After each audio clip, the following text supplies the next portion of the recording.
56 രാജ്യങ്ങളെ പവലിനുണ്ട് കേട്ടോ. ഇതിൻ്റെ ഉള്ളിൽ Kuwait, Yemen, Bahrain, Egypt, Morocco, Saudi, India, Iran, Iraq, Jordan, Qatar, Lebanon, Palestine, China, Oman, Afghanistan, Japan, ഇങ്ങനെ ഒരുപാട് രാജ്യങ്ങളെ പവലിനുണ്ട്. ഇതിൽ ഇതാ 24ാമത്തെ പവലിനാണ് ഇന്ത്യൻ്റെ പവലിൻ കേട്ടോ.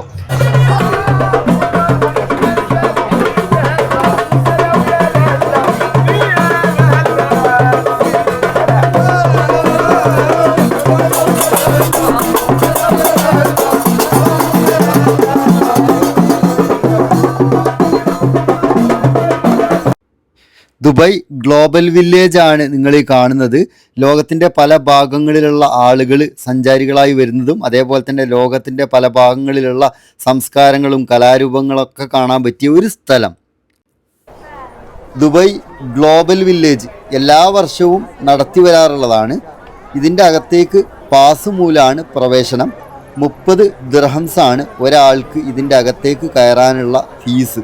പാസിന് ചാർജ് ഈടാക്കുന്നത് ഇന്ത്യൻ രൂപ 690 രൂപയൊക്കെയാണ് ചാർജ് വരിക. അങ്ങനെ വെച്ച് നോക്കുമ്പോൾ ആഴ്ചയിൽ ഒരു ദിവസം സ്ത്രീകൾക്കും കുട്ടികൾക്കുമായിട്ട് ഇവർ മാറ്റി വെച്ചിട്ടുണ്ട്. നല്ല തിരക്കാണ്. ലോകത്തിൻ്റെ നാനാഭാഗങ്ങളിൽ നിന്നുള്ള സഞ്ചാരികൾ ഇവിടത്തേക്ക് ഒഴുകിയെത്തുന്നുണ്ട്. 56 രാജ്യങ്ങളുടെ പവലിനാണ് ഇതിൻ്റെ അകത്തുള്ളത്. അതുപോലെ തന്നെ പല രാജ്യങ്ങളുടെ കലാരൂപങ്ങളും അതേപോലെ തന്നെ പല രാജ്യങ്ങളുടെ ഉൽപ്പന്നങ്ങളൊക്കെ നമുക്ക് കാണാനും വാങ്ങാനൊക്കെ ഇതിൻ്റെ അകത്ത് കയറിയാൽ കഴിയും. ഒരുപാട് ദൂരം കൂടിയ കിലോമീറ്റർ കണക്കിന് ചുറ്റളവുള്ള ഒരു എക്സിബിഷൻ പോലെയുള്ള ഒരു സംവിധാനമാണിത്. എല്ലാ വർഷവും നടത്തി വരുന്നതാണ്. സീസൺ ശരിക്ക് ജനുവരി, ഫെബ്രുവരി, ഡിസംബർ മാസങ്ങളിലൊക്കെയാണ് ഇതിവിടെ സ്റ്റാർട്ടാകുന്നത്. ഒരുപാട് സഞ്ചാരികൾ വരുന്നുണ്ടെന്ന് പറഞ്ഞാൽ ഒരു പ്രത്യേകതരം വൈബാണ്. ഇതിൻ്റെ അകത്തേക്ക് കയറിയാൽ നമുക്ക് വീഡിയോയിൽ കാണുന്നത് പോലെ തന്നെ നല്ല രസമുള്ള കാഴ്ചകൾ അങ്ങനെ കാണാൻ പറ്റും. അത്രക്ക് ദൂരം നടക്കാനും അതുപോലെയുള്ള കാഴ്ചകൾ കാണാനുള്ള ഒരു സ്ഥലമാണ് ദുബായ് ഗ്ലോബൽ വില്ലേജ്. ഇവിടെ നമുക്ക് ഇതിൻ്റെ അകത്ത് കയറുമ്പോൾ തന്നെ ഇതിൻ്റെ അകത്ത് മാപ്പ് ഉണ്ട്. പല രാജ്യങ്ങളുടെ പവലിന് ഏതൊക്കെ സ്ഥലങ്ങളിലാണ് സ്ഥിതി ചെയ്യുന്നത് എന്നുള്ളത് വ്യക്തമായിട്ട് ഇതിൻ്റെ അകത്ത് കൊടുത്തിട്ടുണ്ട് കേട്ടോ. അപ്പോൾ ശരിക്കും വഴി തെറ്റാനൊന്നും സാധ്യതയില്ല. അതുപോലെ മാപ്പ് ഉണ്ട്, അതേപോലെ സെക്യൂരിറ്റികളൊക്കെ ഉണ്ട് ഇതിൻ്റെ അകത്ത്. അപ്പോൾ അതുപോലെയുള്ള സംവിധാനങ്ങളൊക്കെ ഇതിൻ്റെ അകത്ത് ചെയ്തു വെച്ചിട്ടുണ്ട്.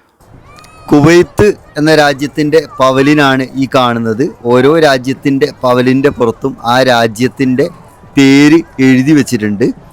ആ രാജ്യത്തിൻ്റെ സംസ്കാരം അതിൻ്റെ ബിൽഡിങ്ങിലൊക്കെ നമുക്ക് കാണാൻ പറ്റും. അത്രക്ക് വൃത്തിയായിട്ടാണ് ചെയ്തു വെച്ചിട്ടുള്ളത്. കുവൈത്ത് എന്ന രാജ്യത്തിൻ്റെ പവലിൻ്റെ അകത്തേക്ക് കയറുമ്പോൾ വസ്ത്രങ്ങളാണ് നമുക്ക് കൂടുതലായിട്ട് അവിടെ കാണാൻ കഴിഞ്ഞത്. ഇതുപോലെ പല രാജ്യങ്ങളുടെ പവലിനും അങ്ങനെ നിരനിരയായിട്ട് കാണാൻ പറ്റും. നടക്കാൻ കഴിയാത്ത ആളുകളെയൊക്കെ കൊണ്ടുപോകാൻ പറ്റിയ വാഹനമാണ് ആ കൊണ്ടുപോകുന്നത്. കുട്ടികളെയൊക്കെ കൊണ്ട് വന്നു കഴിഞ്ഞാൽ വിനോദത്തിന് ഒരുപാട് സംവിധാനങ്ങൾ ഇതിൻ്റെ അകത്ത്. യമൻ എന്ന രാജ്യത്തിൻ്റെ പവലിനാണ് നമ്മൾ ഈ കാണുന്നത്. യമൻ എന്ന രാജ്യത്തിൻ്റെ പവലിൻ്റെ അകത്തേക്ക് കയറുമ്പോൾ കാണുന്ന കാഴ്ചകളും അതുപോലെ തന്നെ വളരെ മനോഹരമുള്ളതാണ് കേട്ടോ. അങ്ങനെ ഓരോ രാജ്യത്തിൻ്റെ പവലിനിലും ഞങ്ങളങ്ങനെ കയറി. ഏറ്റവും കൂടുതൽ തേന് ഉൽപ്പന്നങ്ങൾ വിൽക്കുന്ന ഒരു പവലിൻ കണ്ടത് യമൻ്റെ പവലിനിലാണ് കേട്ടോ. അത് നമുക്ക് വാങ്ങുന്നതിന് മുമ്പ് കഴിച്ച് നോക്കാൻ വേണ്ടിയിട്ട് അവർ സാമ്പിൾ തരുന്നുണ്ട്. ഒരുപാട് തരം തേനുകൾ ഇവിടെ നമുക്ക് കാണാൻ പറ്റി. അതേപോലെ സ്പൈസസ്, പല രീതിയിലുള്ള നമ്മൾ നാട്ടിൽ കണ്ടിട്ടില്ലാത്ത രീതിയിലുള്ള സ്പൈസസ്, പല രീതിയിലുള്ള സുഗന്ധവ്യഞ്ജനങ്ങളും ഇതിൻ്റെ അകത്ത് കാണാൻ പറ്റി കേട്ടോ. ഒരുപാട്